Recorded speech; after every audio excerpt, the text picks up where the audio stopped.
I'm in a small town in Wisconsin that calls itself the Crossroads of the North. We thank the underwriters of John McGivern's Main Streets because without them, we couldn't make this show. Visit Oconomowoc. Lakes, festivals, shopping, dining, the heart of Lake Country. Your community's best selfie spot is your type. There's always something shining bright in Sun Prairie, Wisconsin. My father taught me that to make great bakery, you have to do it the right way. O&H Danish Bakery, where Kringle traditions begin. Heiser Automotive is honored to help John McGivern and his team arrive safely to many main streets. We are committed to remaining true to the Heiser way. Do what's right for our customers, our employees, and the communities we serve. We are happy to help. Yes, Greendale is beautiful on the outside. But it's what's inside that counts. Who doesn't love opening a door to great food? Whether you want to go casual, upscale, or maybe you want to try something brand new. Come on in. You just gotta see Greendale. Horicon Bank, the natural choice.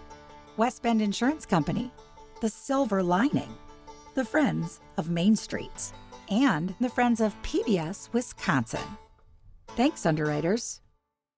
'Cause these are main streets. Something about a hometown speaks to me.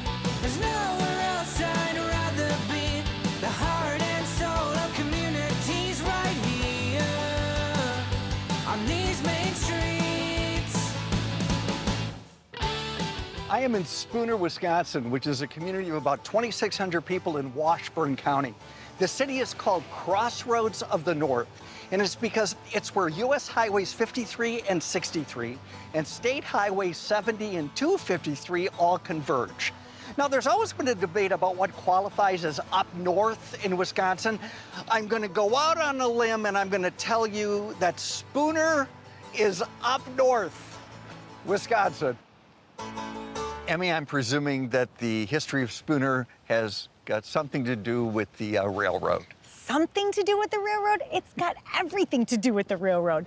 We're going back to the late 1800s because that's when the North Wisconsin Railway was built. And it was built to help with the logging and mining industries. So this Spooner, as we know it, was just originally a rail station. And get this, it was called Chicago Junction. Chicago Junction? Right? Chicago's far from here. Weird. So the railway had tried to build up a community in a town just north of here called Chandler. But then they discovered high levels of lime in the water, and that lime was actually wrecking the train engines. So things did not work up there. So everything moved here. In a matter of time, it was a bustling railroad town, more than 40 trains back and forth every day. You don't see many trains today. No, the last train left the station in 1961. But if you want a taste of the past, this is where you come, to the Railroad Memories Museum. There's so much history in there. You can actually take a passenger train from Trago to Spooner, and it serves pizza. It's so good. And Spooner has become this vacation destination because people want to get outside and experience the great North Woods. You sold me. And we're going to be outside a lot because it's the great outdoors. This is exciting. This is Tim Belter. How are you, sir? Just fine. He is the president of the Railroad Memories Museum. What train are we on right now? This is the Wisconsin Great Northern.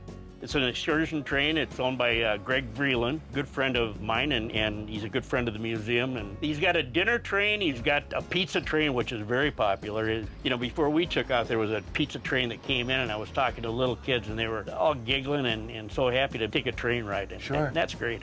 Spooner was built on what they call the Omaha X. Just south of Spooner, the tracks split. To the west, they go to Minneapolis, St. Paul, and then to the east, you go all the way to Chicago, down through Milwaukee. Yeah. Yeah, it was great. I mean, out of Spooner, you could go any place. Yeah. Was all of that stuff in the museum donated? Big share of that collection, I would say probably 70, 80% of that collection was in a bar on Main Street in Spooner that was called Mike's Railroad Memories Bar. So it was like a museum, but with beer. Exactly. Are people like, the can whistle, we have a beer the bell? here? Yeah, if you bought around, they blow the whistle. And so good. Yeah, ring the bell. Yeah. And we still have the whistle, and we still got the bell. But the beer ain't there. The beer's not there. No. No. If there were like 3 or 4 things that people have to see in your museum, what would those be? The main room that we have is we have a diorama which shows what the Spooner yards look like during the heyday. We show you what's left in Spooner. We have a roundhouse that we have been working on restoring. The turntable is still there. It's a very interesting museum. It's filled with memorabilia from all different era of railroad. If it wasn't for the railroad coming to Spooner, I literally wouldn't exist. My grandfather was in Bismarck, North Dakota, and he was transferred by the railroad to Spooner. And it'd be a whole different world, wouldn't it? So the railroad's important. Dad was a conductor. Did you go to work with your dad? Yeah, actually, I took the last passenger train out of Spooner with my dad, and that was 1961. And he told me, he said, yeah, he said, you'll remember this someday. Wow. And it was a sad day because that was an end of an era. Yeah. Yeah, there's something like sort of like romantic and mystical about it all. I mean, there really is train travel. Yeah, this is the first time I was just thinking about it. It's the first time I've been on these tracks since the 50s. Why? Late 50s. Because there was no passenger service, and I didn't work on the railroads, and I haven't taken one of Greg's train rides. And it's because we came that Yeah, you're you back guys on came, here so since yeah, the so- 50s. So you brought me back to the Look 50s. at, Yeah. welcome home. Yeah. That's really great. No, we did not just fly to Washington, D.C. This is a replica of the Tomb of the Unknown Soldier, and it actually wasn't even created here in Spooner. So the story goes that there was a Memorial Day celebration down in DeForest, Wisconsin, back in 2016, and they created this replica so that Wisconsinites would have a chance to see what the tomb looks like up close in case they can't get to Washington, D.C. But after that ceremony, they're like, well, now where is its forever home gonna be? And Spooner said, pick us, because the perfect spot is right here at the Veterans Memorial Waterfront Park. I'm thrilled to be here. It's Mayana Chocolate. Mayana, can we talk about the name? Sure. Where'd it come from? I saw the Mayana plant. It doesn't have anything to do with chocolate. No. But it works. Originally from where? From Chile. From the Chile. other side of the planet. From Santiago? From Santiago. Hey, there you go. You are. I am. And did you know of Spooner, Wisconsin when you lived in Santiago? No idea. I had no idea about Wisconsin. No. But Mayana captivated me, and they have what it takes to go to the next level. We are known nationwide for our take on candy bars. We use ethically sourced dark chocolate from Ecuador. They are very pure, natural ingredients, and we cook them in artisan methods, and we create candy bars doing that. I don't mind being put to work if in the end there's a treat. Any good? I'd like to try the big bar. Okay, nice. We'll hook you up. Tiffany is in charge of making all the things you see there. So do you have a cot here? This is caramel. It's caramel. Yes. We use 22 pounds of butter in every batch, 3 gallons of cream, so sugar, fat, salt. It's all in there. It's all good. Yes, it is. So we make our candy on these big granite tables. It's a big candy bar. This will make about almost 2,000 of our mini candy bars. But we're all done in here. We're gonna head over to packaging and teach you how to fill our boxes. She's kind of One bossy. of our longest. She runs the show. And is this on a slow roll right now? This is as slow as it will go. Yeah, it's not like I Love Lucy. It's not? Don't lie to me. Come on, really? We're gonna be okay? Wait, why isn't it? Oh, here we go. Do you have one of these a day? You don't. So can I have yours? Oh, go ahead. This way? Oh, sure. This one first? This one? This one? And then, There you go. Okay, That's good. Yeah. and then- you have to push them down so you can close the lid. not bad. Good job. It's the Space Bar Mini. We'll see you later, Pat. I have a lot of favorites. The Pecan Paradise Bar, Pumpkin Spice Mini Bar, the Mayan Spice Mini Bar. From the moment we got here, we received a lot of support from Spooner. Space Bar Mini, the Monkey Bar Mini, the Cloud 9 Bar You get that warm feeling of I'm in a place that feels like home. Mini, the Coconut Bar Mini, Pride Mini Bar. It's not just me involved. Peppermint Mini, Kitchen Sink Bar. We have an amazing team. My favorites. Ta-da! They're the reason why we have such amazing chocolate every day. This is the Spooner Bake Shop. It's been here since 1952. Donuts are $1. Look. I spent $6 this morning. My father always taught me to finish my meal. I plan to. One of the reasons people come to Washburn County is to get out on the water for fishing and boating and swimming and tubing. This is Spooner Lake. It's one of the largest lakes in the county. Do you have any idea how many lakes there are in Washburn County? Across the 850 square miles that make up Washburn County, there are nearly 1,000 lakes. That's right, and if you don't believe me, well, you can get yourself a map and count them. We've got Adventure, Alder, Anna Springs, Baker, Balsam. I am so excited because Jack's Canoe and Kayak Rentals, they're gonna let me go out on the Namekagon, and I love a good adventure. Here's the details. It's 100 miles long, and some actually call it Wisconsin's moving national park because a lot of the river actually flows through undeveloped forest. So if you're a kayaker or a tuber or a canoeer, you have found your next adventure. This might be one of my favorite segments ever, my happy place.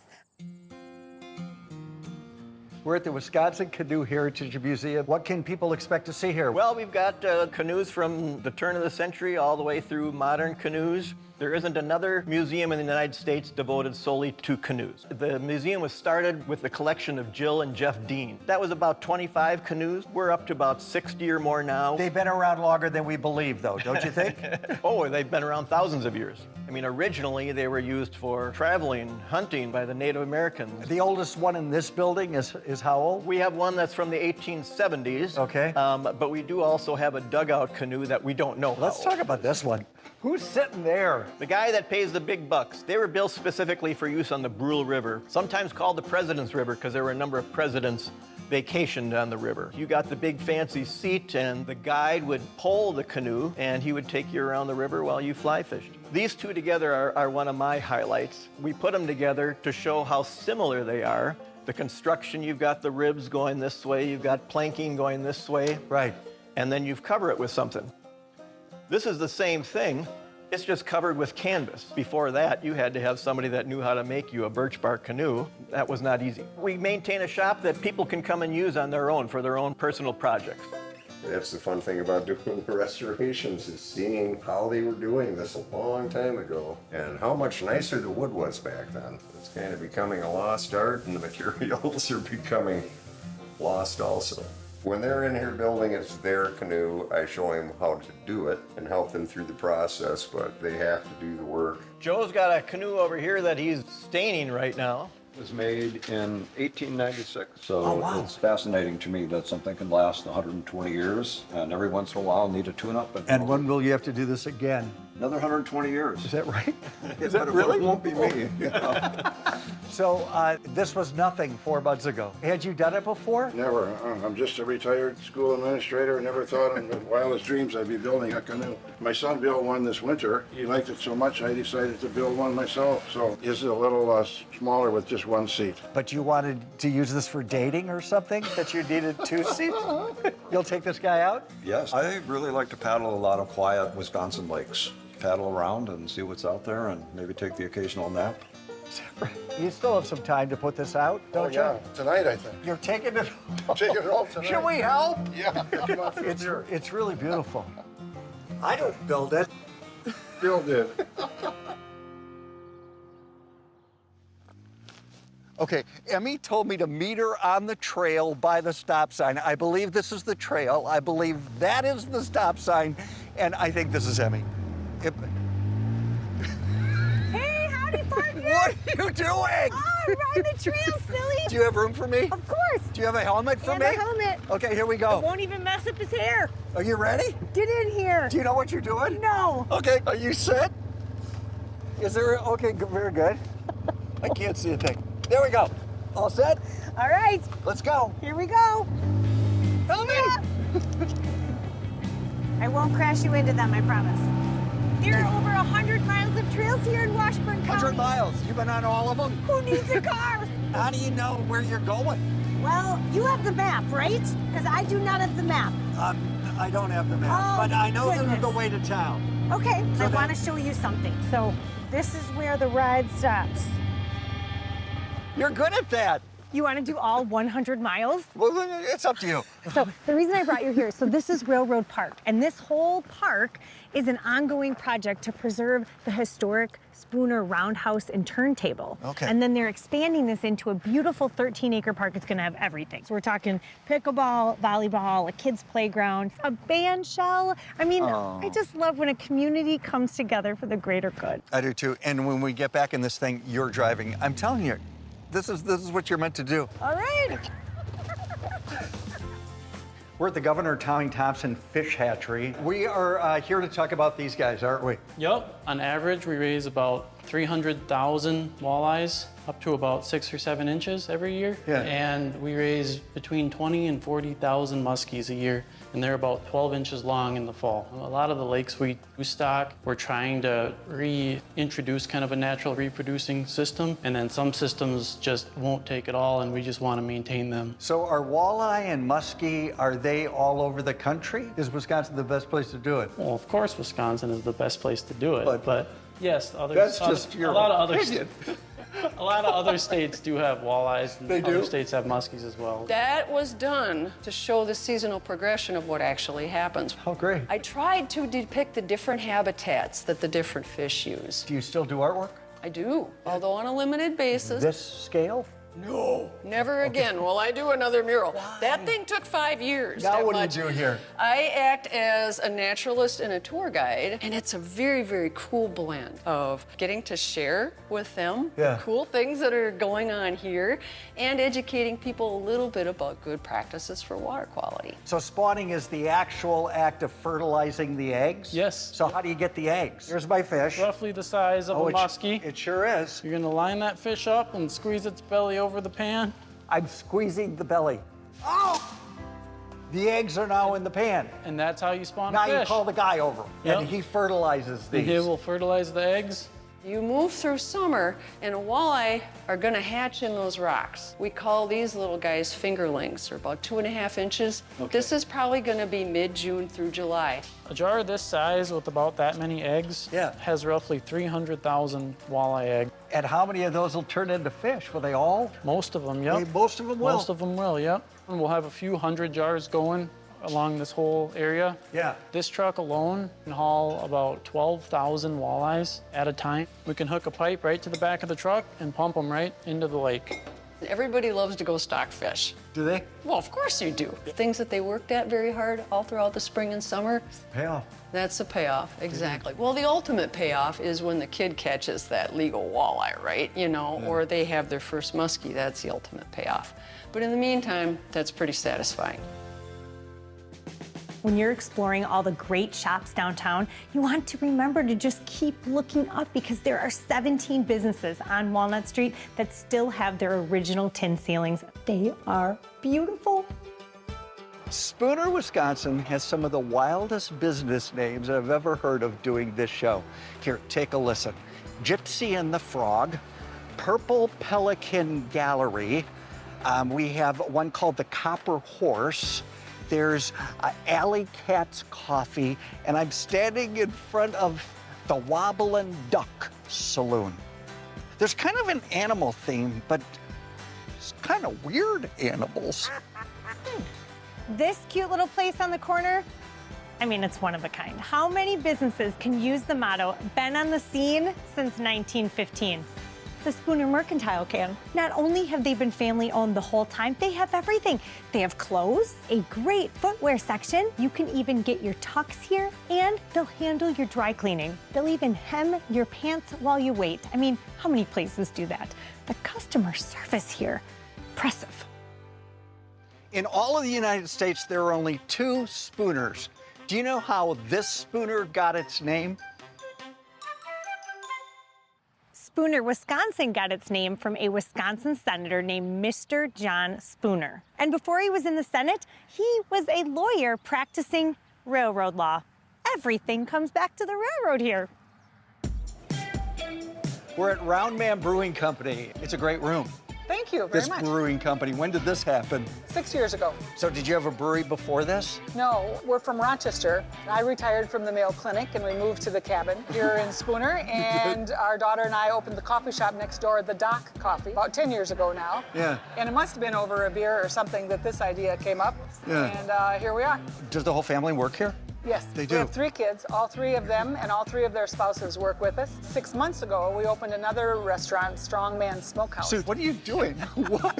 The intention, really the big driver for Strongman, our other operation, was to bolster our production abilities. For this operation, we were, hey, we want to open a restaurant and have a brewery. There, we wanted to open a brewery and have a restaurant. Good to see you. You're the brewmaster? I am. Yeah, how many different beers have you created here? That's a number I don't know either. I don't keep track. 25, 30 maybe. Is it that many? There's a bunch. Oh, yeah.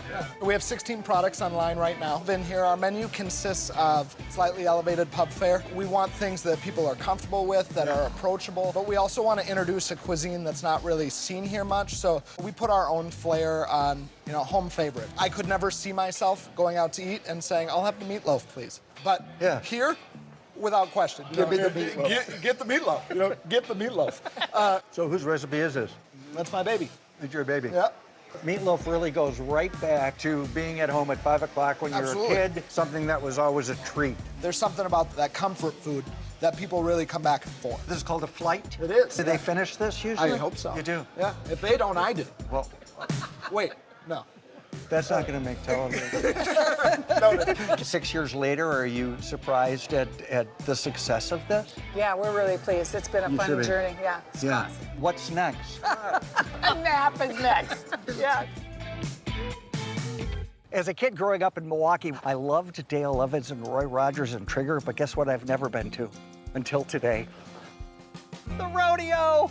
So you guys know rodeo, and I'm only guessing because of, come on, this has been here for 70 years. Yes, it has. My dad was one of the charter members to start the rodeo. Do you ride? Yes, I do. You do? Yep. And do you have a horse that's yours? Oh, yes, sure. Okay, why'd you look at me like that? Of course. Well, what do you mean? You asked me Of that course I have a horse. Let's talk about what happens at a rodeo. The events are bareback, saddle bronc, calf roping, mutton busting. That's my event. Are those kids? Yes. So you put kids on sheep. On sheep? Mm-hmm. How old are these kids? 5 to 8. And do some get up there and say, I don't want to do it? Most of them, mom and dad can talk into it. They can. Yeah. Get on the sheep! Okay, I have to be honest. I was talking to my producer and our cameraman who was here shooting the rodeo, and they said the gates opened and the kids fell. Well, most of them do, but we've had kids that have gone all the way almost to the other side of the arena. If every one of these bleachers was full, how many people would be here? We can, I think there's What is 55 or that? 5,600 people we can sit in here, so. So obviously not just from Spooner. Oh, no. They come from everywhere. I bet they do. Yeah. We sell tickets to most every state. We've got food, we've got a beer garden over here. So yeah, you can go and eat and have a beer, and we always bring in some top entertainment here. And this got to be an incredibly important event for this community. Professional rodeo is growing, and it's getting like a lot of other professional sports where it has its own following. So people come and they watch, they know the contestants. The animals are contestants also. Oh, they are? So these animals, the saddle broncs, the bareback horses, the bulls, they're all vying to make their way to the NFR in December also. And these riders know those animals, yes? Oh, they know these And animals. how do they don't choose who they're going to be on, right? No, they get drawn. That's all They in a get drawing. drawn. And Who they they've want drawn. something that's going to buck really Oh, well? Yes, they And do. why is that? That's how you score points. The more points you score, the more money you make. The more money you make, that's how you make it to the National Finals Rodeo. Hey, what makes the bulls so mad? It's in their nature to buck. They don't want something on their back. That's the same with the horses, you know. I mean, they're bred for that reason. Like, do you have clowns here? Do you have rodeo clowns? Oh, yes. Oh, yeah. You have to have clowns just in You do. case somebody gets hung up on a bull or something like that. So the clowns there distract the bull away from the rider. So I've never been to a rodeo. So I, as a John. virgin, don't look at me like that again. What's with the looks? Some people in the crowds are completely involved. If you're anywhere around here, you'll hear the crowds roar. So, I mean, I think Spooner is the greatest up north Wisconsin town, and there was so much to do. Were you surprised? I was surprised, Yeah. and I could ride this thing forever. So what do you say we take it back to Milwaukee? We'll Just put get the there helmet much quicker the way she drives. on. The highway or trails?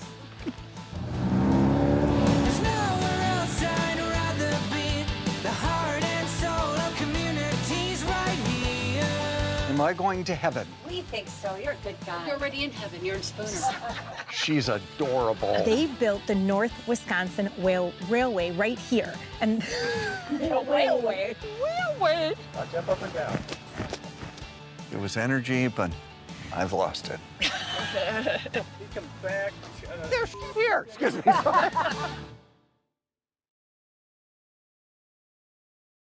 We thank the underwriters of John McGivern's Main Streets because without them, we couldn't make this show. Visit Oconomowoc. Lakes, festivals, shopping, dining, the heart of Lake Country. Your community's best selfie spot is your type. There's always something shining bright in Sun Prairie, Wisconsin. My father taught me that to make great bakery, you have to do it the right way. O&H Danish Bakery, where kringle traditions begin. Heiser Automotive is honored to help John McGivern and his team arrive safely to many main streets. We are committed to remaining true to the Heiser way. Do what's right for our customers, our employees, and the communities we serve. We are happy to help. Yes, Greendale is beautiful on the outside, but it's what's inside that counts. Who doesn't love opening a door to great food? Whether you want to go casual, upscale, or maybe you want to try something brand new. Come on in. You just gotta see Greendale. Horicon Bank, the natural choice. West Bend Insurance Company, the silver lining. The Friends of Main Streets, and the Friends of PBS Wisconsin. Thanks, underwriters. Ready? Bye-bye, Spooner!